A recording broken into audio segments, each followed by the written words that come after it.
Keputusan hebat dan cerdas Federasi Sepak Bola Dunia atau FIFA jika langsung lakukan hal ini. Pasca pertandingan Indonesia versus Uzbekistan.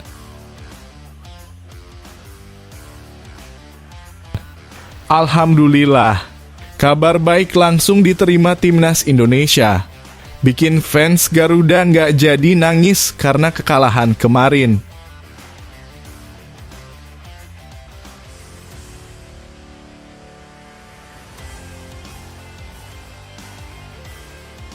Gerak cepat harus langsung pecat. Keputusan tepat FIFA dan Presiden Jokowi apabila langsung bertindak tegas usut tuntas wasit badut asal Cina dan Thailand di pertandingan Indonesia versus Uzbekistan semalam. Ayo Pak Jokowi yang terhormat, segera laporkan hal ini ke FIFA dan AFC agar Presiden Federasi FIFA bergerak untuk selidiki wasit-wasit tersebut. Apakah wasit tersebut dibayar mafia bola untuk mengatur pertandingan yang dimenangkan Uzbekistan? Kalau benar terbukti, mohon untuk segera pecat secepatnya wasit seperti itu. Biar tahu rasa dan jadi pengangguran akibat ulah curangnya saat memimpin pertandingan. Benar-benar bikin geram publik fans bola Indonesia. Banyak keputusan-keputusan yang dinilai merugikan timnas Indonesia. Menurut kalian semua gimana fans Garuda? Pantas atau tidak wasit biadab asal Cina dan Thailand itu dipecat oleh FIFA biar jadi pengangguran? Coba tulis pendapat kalian pada kolom komentar di bawah ini ya. Di sisi lain, pengamat sepak bola Akmal Marhali menilai wasit AFC kembali merugikan timnas Indonesia U23. Setelah Garuda Muda takluk 0-2 dari Uzbekistan pada pertandingan semifinal Piala Asia U23 2024, Senin. Kekalahan tersebut sekaligus membuat publik Indonesia harus menunda keberhasilan timnas Indonesia lolos ke Olimpiade Paris 2024. Meski masih terdapat 2 kesempatan lagi untuk lolos ke pesta olahraga multi cabang nomor 1 itu. Saat melawan Uzbekistan, wasit VAR asal Thailand Sivakorn Poudom melakukan 2 hal yang merugikan timnas Indonesia. Pertama, saat terdapat potensi penalti untuk pelanggaran terhadap Witan Sulaiman yang justru berbuah dibatalkannya tendangan bebas. Setelah itu, timnas Indonesia kembali dirugikan saat gol Muhammad Ferrari tidak disahkan wasit Shen Yinhao sebab dari tayangan VAR terlihat Ferrari berada dalam posisi offside yang tipis dari sudut tertentu. Sivakorn menganggap sananta kakinya sudah berada dalam posisi offside. Keputusan ini membuat mental pemain kita sedikit jatuh karena mereka tidak menyangka gol Ferrari harus dibatalkan VAR, kata Akmal saat dihubungi. Uzbekistan kemudian mampu memecah kebuntuan melalui gol Husan Nurchaev pada menit ke-68. Saat Indonesia masih berupaya mengejar ketertinggalan, mereka justru harus kehilangan Kapten Rizky Ridho yang dinilai melakukan pelanggaran keras terhadap pemain Uzbekistan dan diganjar kartu merah. Abdul Qadir Husanov kemudian menggandakan keunggulan tim Asia Tengah itu pada menit ke-86 dan skor 2-0 bertahan sampai peluit panjang berbunyi. Kalau lihat gol-gol mereka, kita lihat itu diciptakan dari pemain pengganti. Artinya Uzbekistan cukup efektif melakukan pergantian pemain, tutur Akmal.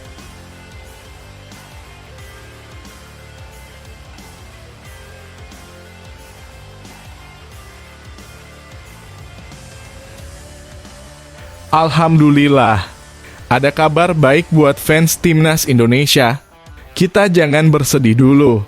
Walaupun kemarin rasanya nyesek sekali karena kita telah dicurangi wasit biadab asal Cina itu.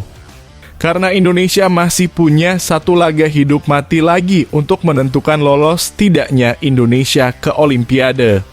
Ayo kita sama-sama berdoa dan beribadah yang sungguh-sungguh agar Allah memberikan kemenangan untuk timnas Indonesia yang berlaga melawan Irak pada hari Kamis nanti. Selanjutnya, timnas Indonesia masih akan memainkan pertandingan perebutan peringkat ketiga melawan tim yang kalah dari pertandingan Jepang melawan Irak pada Kamis 2 Mei mendatang.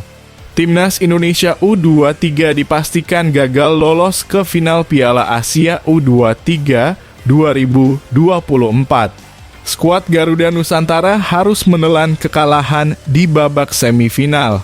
Seperti yang sudah diketahui, Timnas Indonesia U23 berhasil lolos ke babak semifinal Piala Asia U23 2024 secara dramatis. Skuad Garuda mengalahkan Korea Selatan melalui babak adu penalti.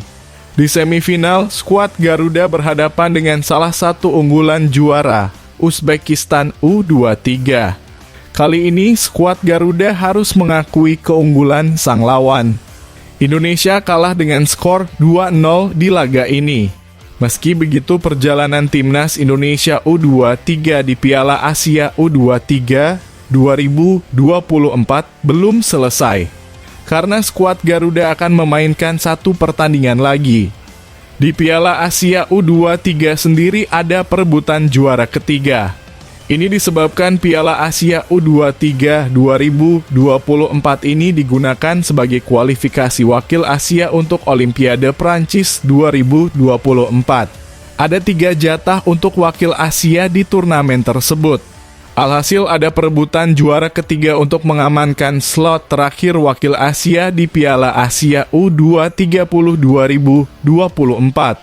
Perebutan juara 3 nanti akan mempertemukan Timnas Indonesia U23 dengan tim yang kalah di semifinal berikutnya.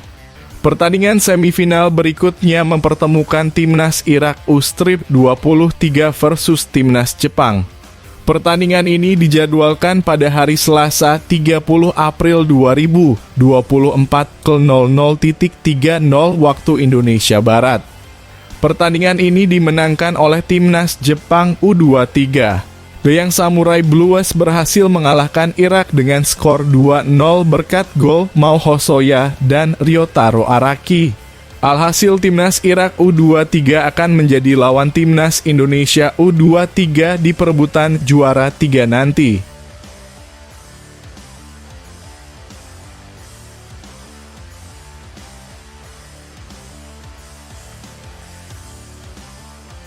Di luar dugaan, 3 pemain Timnas ini diakui pengamat sepak bola dunia.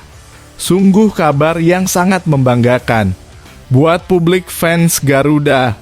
Coba tonton video ini sampai habis dan berikan komentar kalian.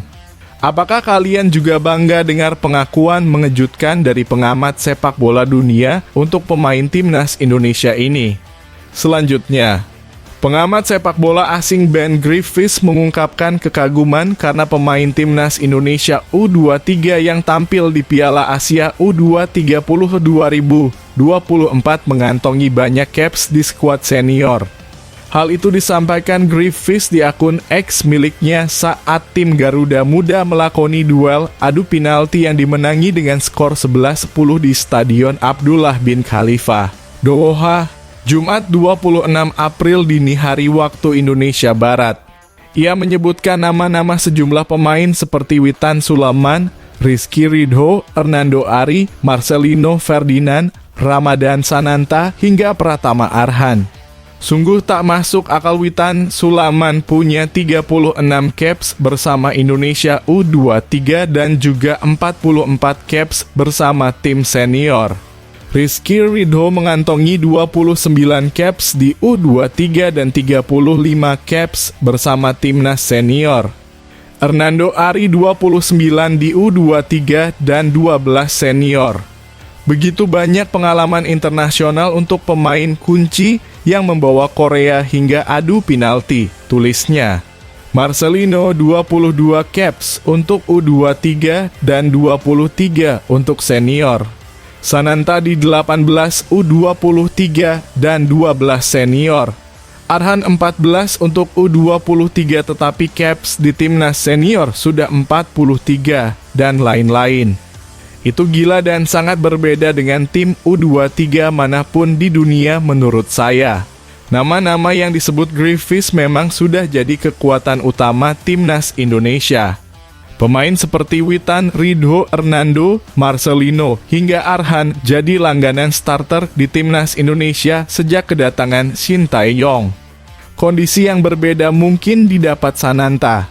Meski kerap dipanggil, Sananta masih kesulitan untuk bisa rutin bermain di utama tim merah putih. Bahkan bukan hanya mereka, pemain-pemain naturalisasi macam Justin Hubner, Ivar Jenner, Nathan Chu Aon, hingga Rafael Struijk juga selalu masuk daftar panggil timnas Indonesia jika tidak mengalami cedera. Peran Hubner dan Ivar bahkan bisa dibilang sentral dalam taktik yang diusung oleh Shin Tae-yong di timnas Indonesia. Banyaknya pemain muda yang mengantongi caps bersama timnas Indonesia ini tidak lepas dari kebijakan yang diberlakukan STY. Pelatih asal Korea Selatan itu membuat langkah berani dengan lebih banyak memberikan kesempatan pemain-pemain muda untuk bermain di tim Garuda. Kepercayaan itu berbuah kematangan bermain yang ditunjukkan Marcelino dan kawan-kawan di lapangan. Hal itu pula yang terlihat dari para pemain ini sehingga bisa mengukir sejarah membawa timnas Indonesia U23 lolos ke semifinal Piala Asia U23 2024.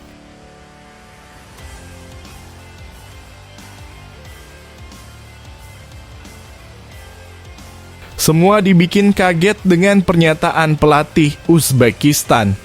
Tiba-tiba berani bilang gini ke timnas Indonesia. Sungguh nggak nyangka.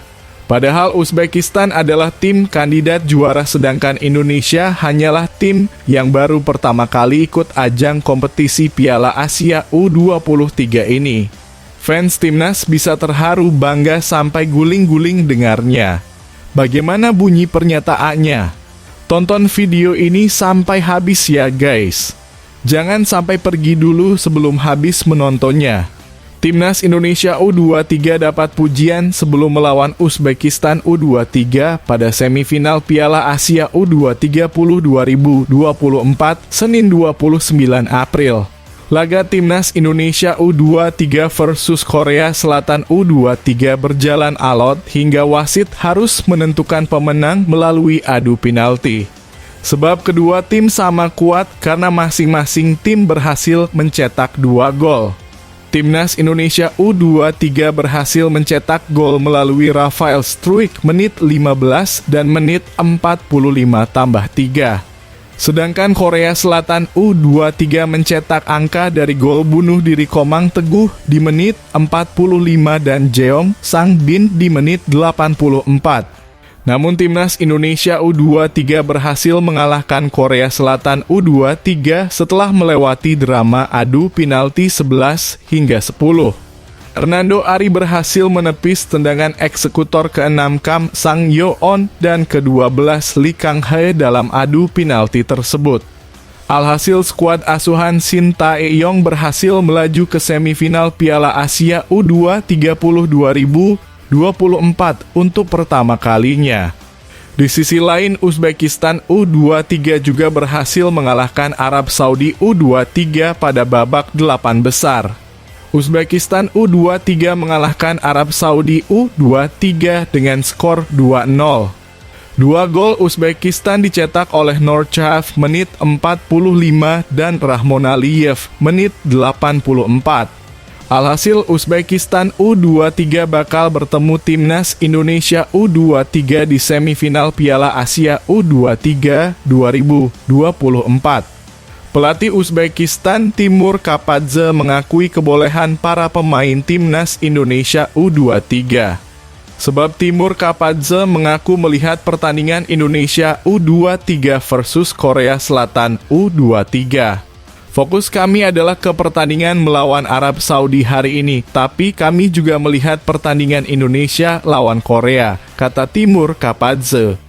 Pelatih berusia 42 tahun itu memuji permainan timnas Indonesia U23 yang berhasil mengalahkan Korea Selatan U23. Menurut Timur Kapadze, timnas Indonesia U23 menunjukkan kemampuannya. Setelah berhasil mengalahkan Arab Saudi U23, Timur Kapadze bergegas untuk menyiapkan anak asuhnya untuk menghadapi Indonesia U23. Indonesia adalah tim kuat, buktinya mereka bisa mengalahkan Korea Selatan. Mulai saat ini, kami akan mulai persiapan untuk pertandingan semifinal, ucap Timur Kapadze.